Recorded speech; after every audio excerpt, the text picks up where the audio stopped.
Olá pessoal, sejam muito bem-vindos, professor Edelbrando, e a aula de hoje é sobre a cinemática vetorial. Pessoal, a aula de hoje está top, completona. Vamos falar sobre o deslocamento vetorial com a velocidade, aceleração e a decomposição de movimentos, incluindo o lançamento horizontal e o lançamento oblíquo. Então fica aí, está top dos top dos top, ok?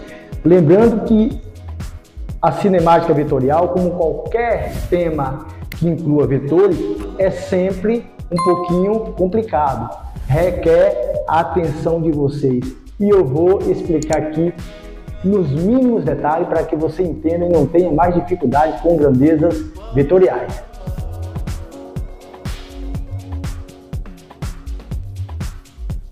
E no final do vídeo, vou resolver algumas questões selecionadas para vocês ver como é que funciona aí a aplicação. Certo? Vamos nessa? Bom, a velocidade vetorial em um instante t. Observe, pessoal, um vetor de deslocamento, ele difere em um movimento curvilíneo do deslocamento escalar. Observe que no instante T1, o móvel está partindo aqui do ponto P1 e no instante T2 ele chega ao ponto P2. Descrevendo descrevendo uma trajetória que não é retilínea, uma trajetória curvilínea. O que seria o vetor de deslocamento? Só é dar uma olhada lá na aula anterior, onde eu falei de vetor soma, onde eu tenho, aplicando a regra dos polígonos, eu tenho N vetores traçados, basta o vetor resultante, que é o vetor soma, vai ser aquele vetor que parte do início do primeiro vetor para a extremidade do último vetor. Pois é, a regra do polígono. Sendo assim, olha, o deslocamento aqui vai ser o vetor que vai partir do ponto 1 ao ponto 2. Aqui está o vetor de deslocamento. Observação aqui, pessoal. Em uma trajetória curvilínea, olha o que acontece. Vou colocar aqui o ponto A, B, C e D. Observe que aqui é um sistema cartesiano. Um móvel partindo aqui com velocidade v no ponto A. O que acontece? Quando ele chega no ponto B, qual foi o seu deslocamento? Observe que aqui eu tenho, do ponto A para o ponto B, eu tenho essa trajetória aqui, é um caso parecido com esse exemplo aqui, e traçando desse ponto a esse, eu tenho aqui o vetor de deslocamento 1, certo? Bom, se o móvel continuar viajando aí, ó, aqui a velocidade no ponto A, aqui a velocidade no ponto B, se ele continuar até o ponto C, observe que o vetor de deslocamento ele será o diâmetro desse círculo aqui, dessa circunferência, certo? Aqui eu vou ter o deslocamento D2. Observe que o móvel percorreu essa trajetória, certo? Um semicírculo, ok? Porém, o deslocamento foi o diâmetro, porque o deslocamento sempre vai ser, ó, a distância. Aqui eu tenho, por exemplo, aqui eu já tenho um vetor D1, aqui eu vou ter o vetor D2. Se ele continuar aqui, ó, com a velocidade, aqui é a velocidade no ponto C, ele vai chegar ao ponto D, onde observa quem é o deslocamento D3. Galerinha, está observando que sempre o vetor de deslocamento eu estou traçando o vetor da posição inicial até a posição final. E se ele continuar aqui com a velocidade em D, no ponto D, ele vai chegar no ponto A. Observa algo interessante aqui, ó. No ponto A, o vetor de deslocamento no ponto A vai ser igual ao vetor nulo. Ou seja, se ele saiu de um ponto e voltou, independente da trajetória ser curvilínea ou não, Se um cara saiu de um ponto, ele andou por aí, a trajetória qualquer, e voltou para o mesmo ponto, o deslocamento é nulo, é o vetor nulo, porque eu não vou poder traçar um segmento, um vetor de um ponto para o próprio ponto. Ok, pessoal? Então, essa observação aí é muito interessante aí nos Enems da vida, ok? Bom, entendendo o que é deslocamento, uma noção de deslocamento, fica fácil de entender quem é a velocidade vetorial, certo? No instante t. Por quê? A fórmula de velocidade, lá a velocidade escalar média, era, ou seja, é ΔS sobre quem? Sobre ΔT. Bom, aqui vai continuar sendo a mesma fórmula, só que em vez de colocar a trajetória que o cara andou pelo tempo, eu vou pegar o vetor deslocamento que o cara descreveu pelo tempo. A única diferença. Logo, derivando dessa fórmula aqui, ó, a velocidade vetorial, coloca um vetorzinho em cima para dizer que é vetorial, em um instante qualquer P, olha ela aqui, vai ser igual ao vetor deslocamento sobre quem? Sobre a variação do tempo. Observa, pessoal, que na aula passada, quando eu falei sobre grandezas físicas, eu coloquei lá uma coluna de algumas grandezas que são escalares e outra coluna de algumas grandezas que são vetoriais. E nas grandezas escalares estava quem? Vou colocar aqui um Tzinho minúsculo para não confundir com temperatura. O tempo. O tempo é uma grandeza escalar. Logo, na coluna de grandezas vetoriais, eu tinha a velocidade, o deslocamento, como outras qualquer, a aceleração, que nós vamos ver agora.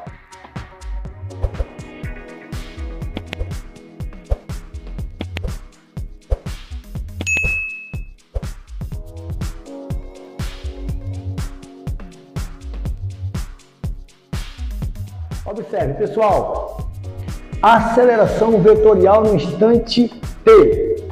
Pessoal, um móvel está partindo aqui no ponto P1, T1, até um ponto P2, T2, certo? Descrevendo aqui é o sentido da trajetória, ok? Queremos saber quem é a aceleração em um ponto qualquer P. Pessoal, se o movimento for retilíneo, não teremos a aceleração centrípeta. Porém, se o movimento fizer uma curva qualquer, a aceleração centrípeta vai estar inclusa nesse movimento. Devido ao seguinte, a aceleração centrípeta ela é a responsável pela variação de direção, ok? Ela está sempre apontada para o centro da curva, pois é ela que está fazendo, se a gente pegar aqui, por exemplo, em outro ponto qualquer, a aceleração já vai estar em uma direção, olha, diferente do ponto P. Devido à aceleração centrípeta, que para você encontrar o módulo dela, você vai pegar a velocidade ao quadrado e dividir pelo raio da curva. Aqui nós temos a aceleração centrípeta, ok? Já a aceleração tangencial, ela é responsável pela variação de quem? Da velocidade.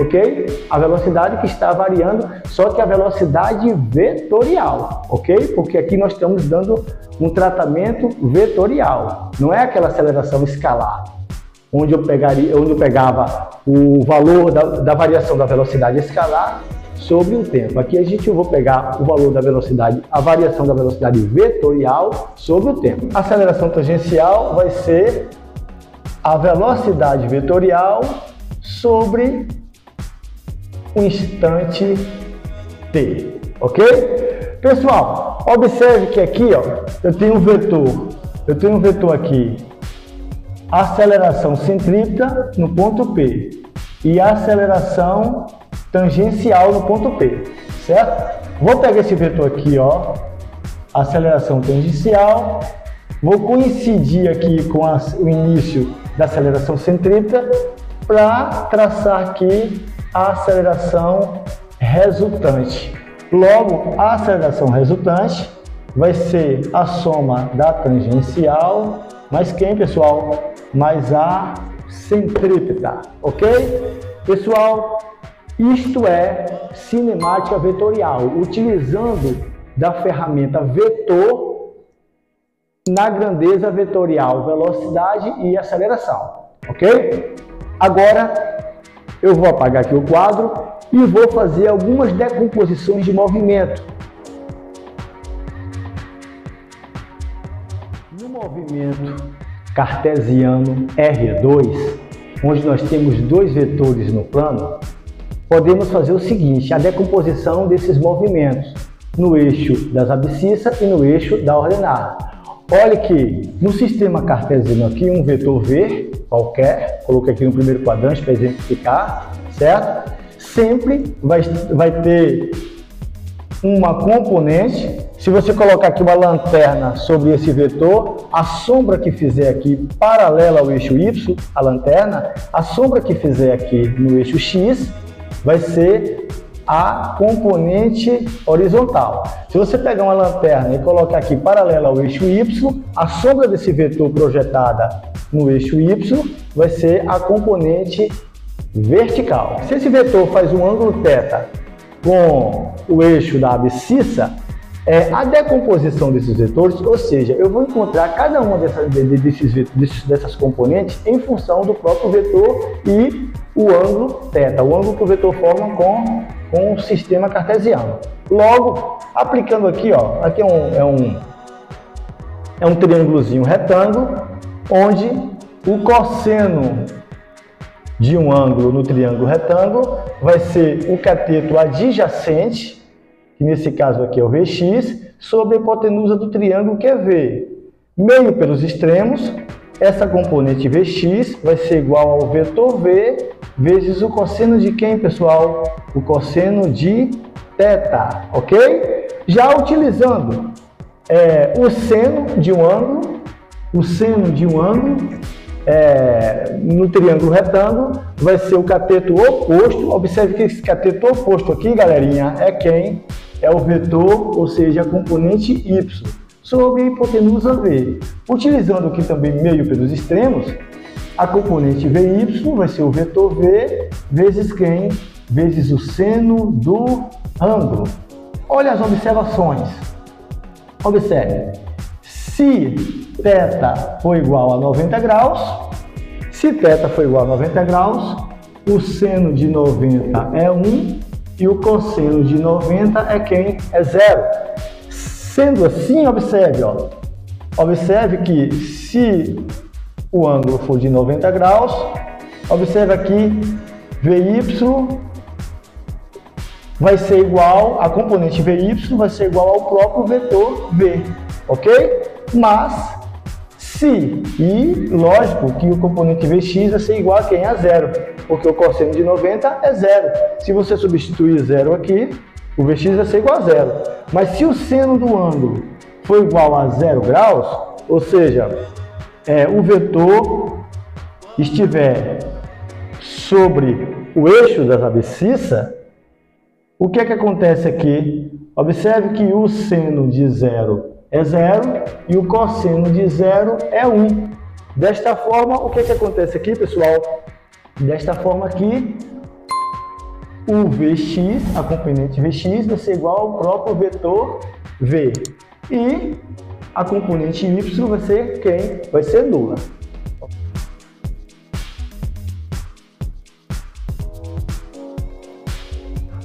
Lançamento horizontal. Vamos nessa, que interessante, pessoal. Um corpo, digamos que um corpo é lançado de um prédio ou de uma altura qualquer com uma velocidade VO. Pessoal, devido à ação da gravidade local aqui da Terra, esse corpo não vai permanecer em linha reta no MR1, certo? Ele vai tender a cair. Então eu tenho um movimento bidimensional, ou seja, eu tenho um movimento que tem a direção horizontal mais a direção vertical. Logo eu tenho dois movimentos.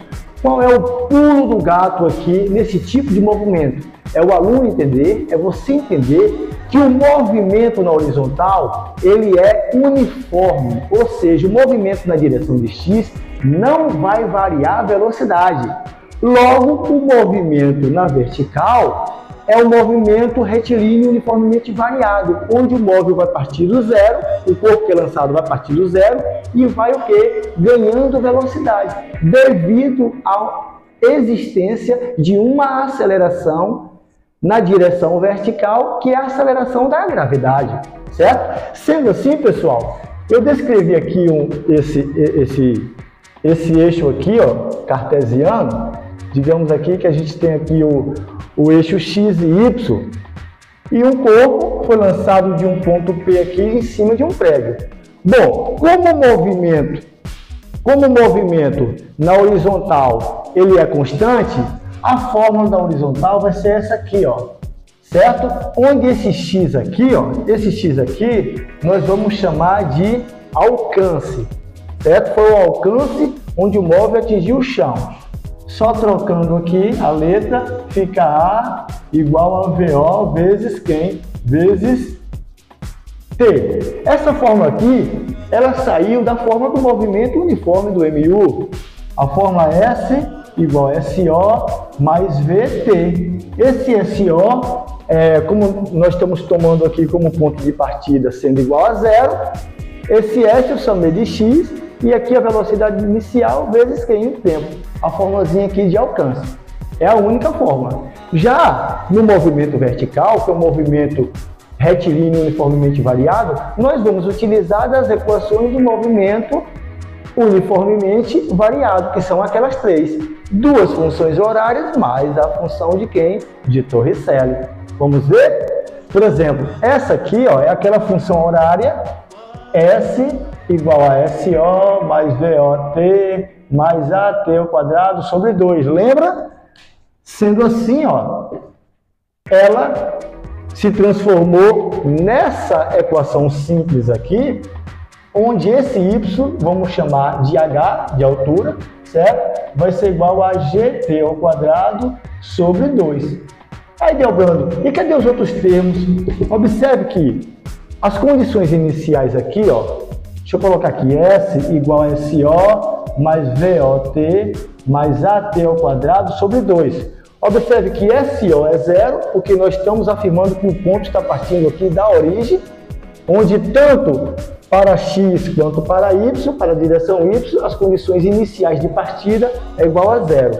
E a velocidade de Y aqui também, inicial, ela vai ser nula. Por quê? Porque, observe, o corpo foi lançado na horizontal. O movimento está na horizontal, mas o movimento na vertical ele vai iniciar. É uma queda livre. Então, uma queda livre, o corpo sempre parte do repouso. Ou seja, o movimento na vertical está partindo do repouso. Logo, o VO também sai sobrando apenas esse termo aqui, onde a aceleração vai virar gravidade, tempo ao quadrado sobre 2, certo? Apaga isso aqui.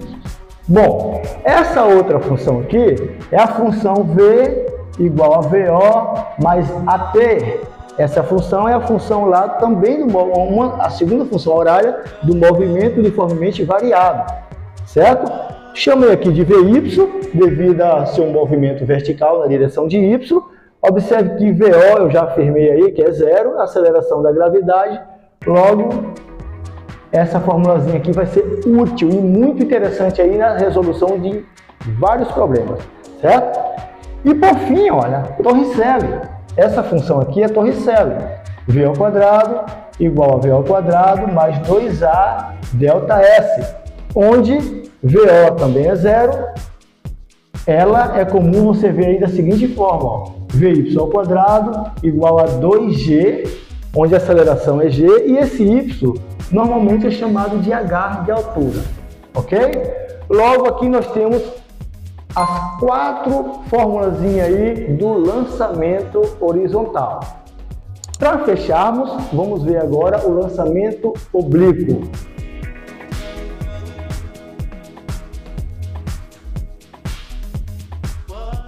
Lançamento oblíquo. Pessoal, no caso do lançamento oblíquo, é um caso onde também ele é bidimensional. A constante na direção X vai permanecer a mesma, a velocidade não vai variar, porém difere do movimento do lançamento horizontal, porque o lançamento horizontal a gente tem o movimento da vertical como sendo uma queda livre, e no lançamento oblíquo nós temos um lançamento de baixo para cima, ok? Olha como funciona. Se um corpo aqui for lançado com velocidade VO, ele também vai ter a componente VOX, que vai ser quem? Já vimos lá na decomposição de vetores. Vai ser VO vezes o cosseno do ângulo. E a componente inicial Y, que vai ser igual a VO vezes o seno do ângulo. O interessante aqui, mais uma vez falando, é que o VOX permanece constante. O VOX que sai, ó, ele vai ser igual em todo o movimento, porque na direção horizontal, o movimento ele é constante, não muda, ok? Porém, na direção vertical, a gente tem um VOY que vai, olha, perdendo força até chegar na altura máxima, olha, na altura máxima, o VOY, a componente VY, não vai existir, vai ser igual a zero. O vetor V vai ser exclusivamente a componente horizontal Vx, certo? Isso aqui na altura máxima, onde houve um tempo de subida, ok? No movimento posterior, a velocidade, o móvel vai inverter o sentido, vai começar agora a cair, ganhar uma velocidade y, chegando lá embaixo.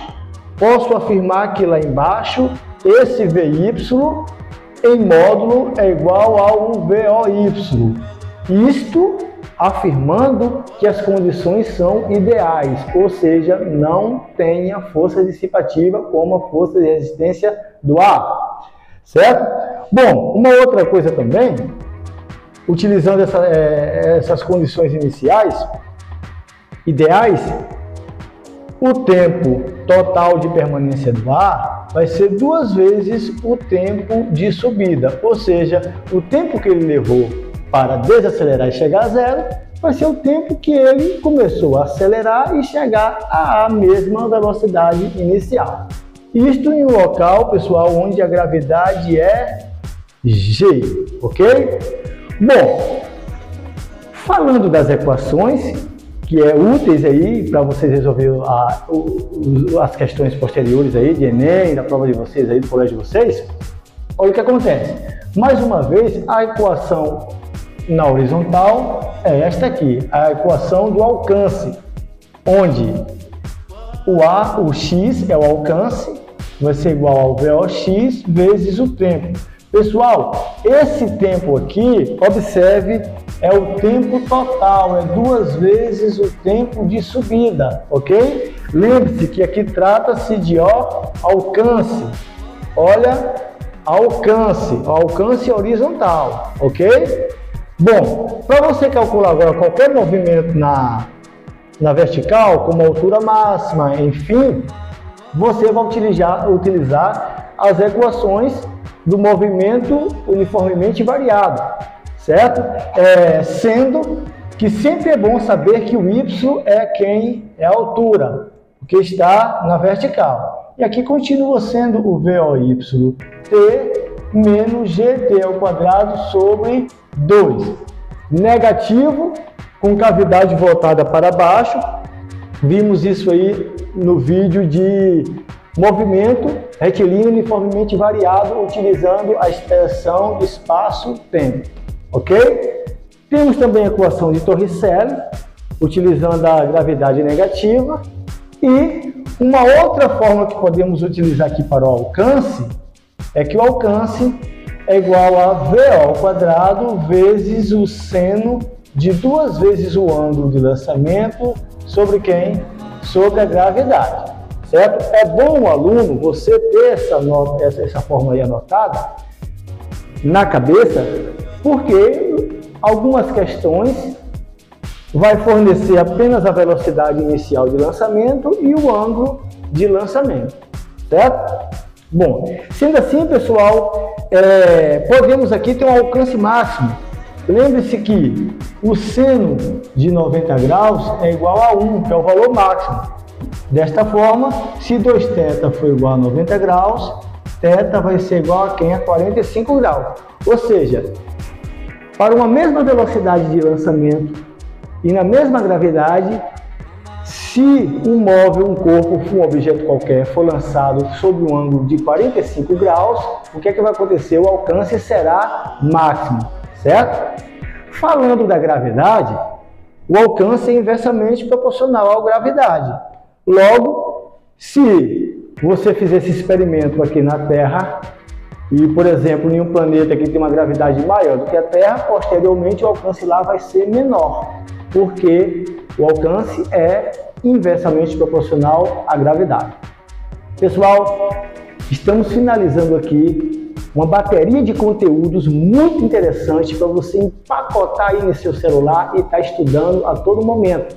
Aquela prova que está chegando, aquele vestibular, o Enem, enfim, concursos, enfim, sempre coloque aí em prática esse vídeo aí sobre a cabeceira aí da sua mesa de estudo, certo? Agora, para finalizar, eu vou colocar aqui alguns exercícios, algumas atividades interessantes selecionadas sobre todo o tema, abordando todo o tema aí de cinemática vetorial, ok? Roda a vinheta aí e vamos ver.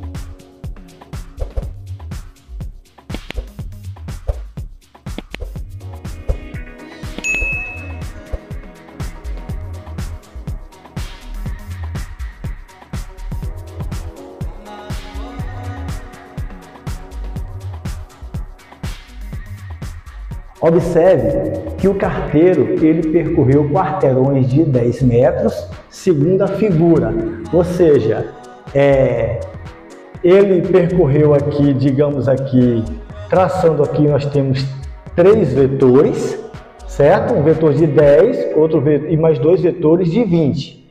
A questão está pedindo quem é a velocidade vetorial. Porém, eu coloquei mais 3 perguntas, que é o deslocamento,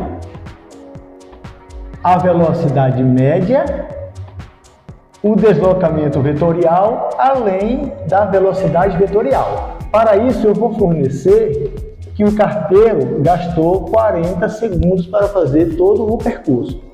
Pessoal, observe. Esta é uma questão muito interessante, porque vamos utilizar aqui uma comparação entre um tratamento escalar com um tratamento vetorial e também como vamos utilizar aqui uma soma vetorial para encontrar o deslocamento vetorial. Sendo assim, observe, o ΔS é o caminho percorrido pelo carteiro, ou seja, ele percorreu o quarteirão de 10, de 20 e de 20, totalizando 50 metros, certo? Já a velocidade média, como é a razão entre o caminho percorrido e o tempo gasto, eu vou ter 50 sobre 40, simplifica 1,25 metros por segundo é a velocidade do carteiro. Ele está indo a passos largos, certo? Agora o interessante é encontrarmos aqui o deslocamento. Agora sim entra o vetor, certo? Bom, observe que o vetor ele difere do caminho percorrido. O carteiro percorreu isso aqui, porém o carteiro se deslocou de A até B. Observe que eu tenho um vetor de 10, outro vetor de 20, mais outro de 20. Como é a regra do polígono lá para a soma de vetores, eu traço um vetor que liga a extremidade inicial à extremidade final. Logo aqui eu tenho um vetor deslocamento. Vou traçar aqui em um triângulo retângulo para ficar mais claro. Observe, aqui é o ponto A, aqui é o ponto B, aqui é o vetor que vamos encontrar o seu módulo. Bom, quem seria esse cateto aqui do triângulo? Observe, 10 mais 10, 20 metros. Já esse outro cateto aqui vai ser 20 mais 10, 30 metros. Aplicando aqui Pitágoras, observe que eu vou ter raiz quadrada de 20 ao quadrado mais 30 ao quadrado. Ou seja, o módulo de D vai ser raiz de 400 mais 900. Ou seja, o módulo de D vai ser raiz de 1.300. Bom, pessoal, sabemos que a raiz de 1.300 não é exata, mas você faz o seguinte, ó, aplicando que o produto de radicandos, a gente pode desmembrar em produto dos radicais. Ou seja, aqui eu posso ter, por exemplo, raiz de 13 vezes raiz de 100. Bom, raiz de 100 conhecemos que é 10. Raiz de 13 não é um número exato, logo deixa aí. Desta forma, o deslocamento vetorial vai ser 10 raiz de 13. Põe aqui, ó. 10 raiz de 13 metros vai ser o módulo do deslocamento vetorial, ou seja, a distância entre o ponto A e o ponto B. Ok?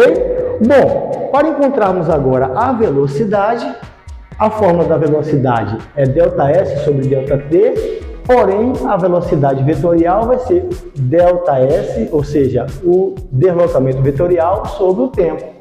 Sendo assim, coloca aí, ó, deslocamento vetorial sobre o tempo. Deslocamento vetorial foi 10 raiz de 13 sobre o tempo que foi 40. Simplificando, o módulo aí, ó, da velocidade vetorial vai ser igual a quem? Vai ser igual a raiz de 13 sobre 4 metros por segundo, certo? Pessoal, segue mais um exercício aí sobre lançamento horizontal.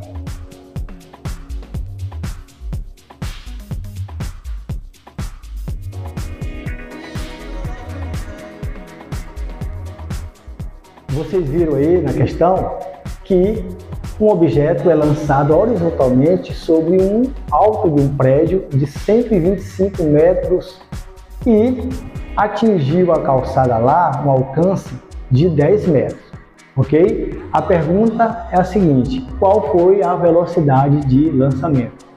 Pessoal, eu fiz um esboço aqui, uma figura aqui, para representar um móvel que está sendo lançado aqui de uma altura de 125 metros e aqui é o alcance. O movimento é bidimensional. Como o movimento é bidimensional, eu posso ficar à vontade de utilizar as duas equações. Por exemplo, para mim calcular a velocidade inicial, que está na direção x, eu devo utilizar a fórmula do alcance, que é VO vezes o tempo. Mas como eu vou encontrar o tempo, pessoal? Daí eu posso utilizar das equações do movimento variado, do movimento vertical. Qual delas? Eu tenho de Torricelli, a de Torricelli não tem um tempo. Eu descarto. Tenho a outra velocidade em função do tempo, mas também não foi dada a velocidade com que o objeto atinge o solo. Eu descarto essa também.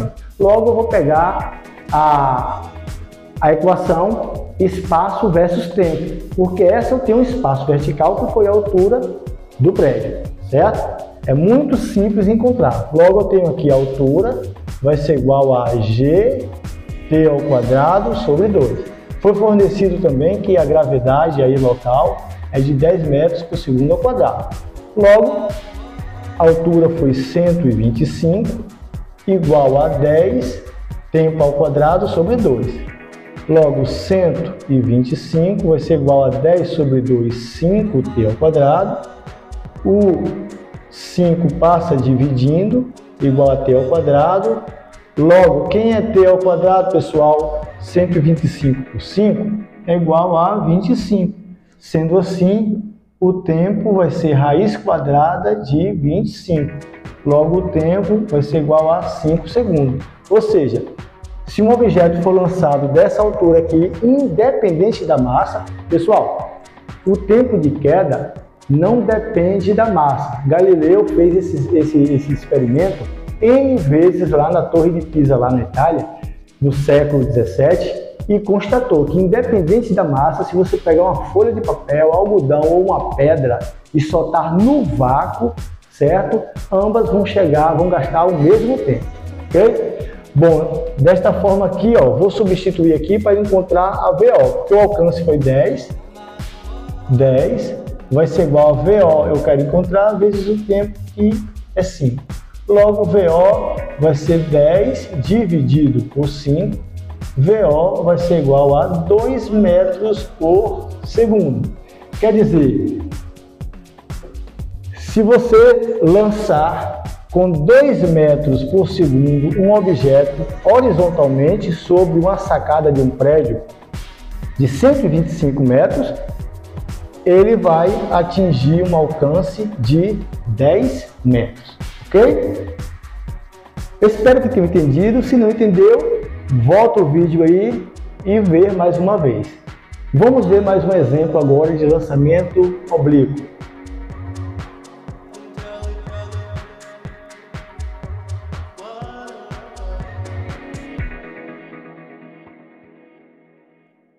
Vocês leram a questão aí e viram que um canhão dispara um projétil com uma velocidade de 500 metros por segundo sob um ângulo de 45 graus. Okay? Qual deve ser o alcance? Pessoal, existe uma maneira pela qual você vai utilizar as equações do movimento retilíneo uniformemente variado, que essas são mais complicadas, certo? Porque dessas equações nós deduzimos a forma do alcance no movimento oblíquo, que é a velocidade de lançamento ao quadrado vezes o seno de 2 vezes o θ sobre quem? Sobre a gravidade. Logo, o alcance é o que a questão está pedindo. A velocidade inicial foi 500, coloca aqui 500 ao quadrado, vezes o seno de 2 vezes o ângulo de lançamento foi 45 graus. Isto dividido pela gravidade, que é 10. Olha como fica fácil. Uma aplicação direta vai te dar o alcance. Logo, o alcance vai ser igual a 500 ao quadrado, faz a conta aí, 250 mil, vezes o seno de 90 graus. Seno de 90 graus, dá uma olhadinha lá em trigonometria, é igual a 1. Isso dividido por 10. Simplificando aqui, o alcance vai ser igual a 25 mil metros. Ok? Vai ser o alcance do projétil. Ok? Pessoal, espero que tenham entendido. Bom estudo e fiquem com Deus.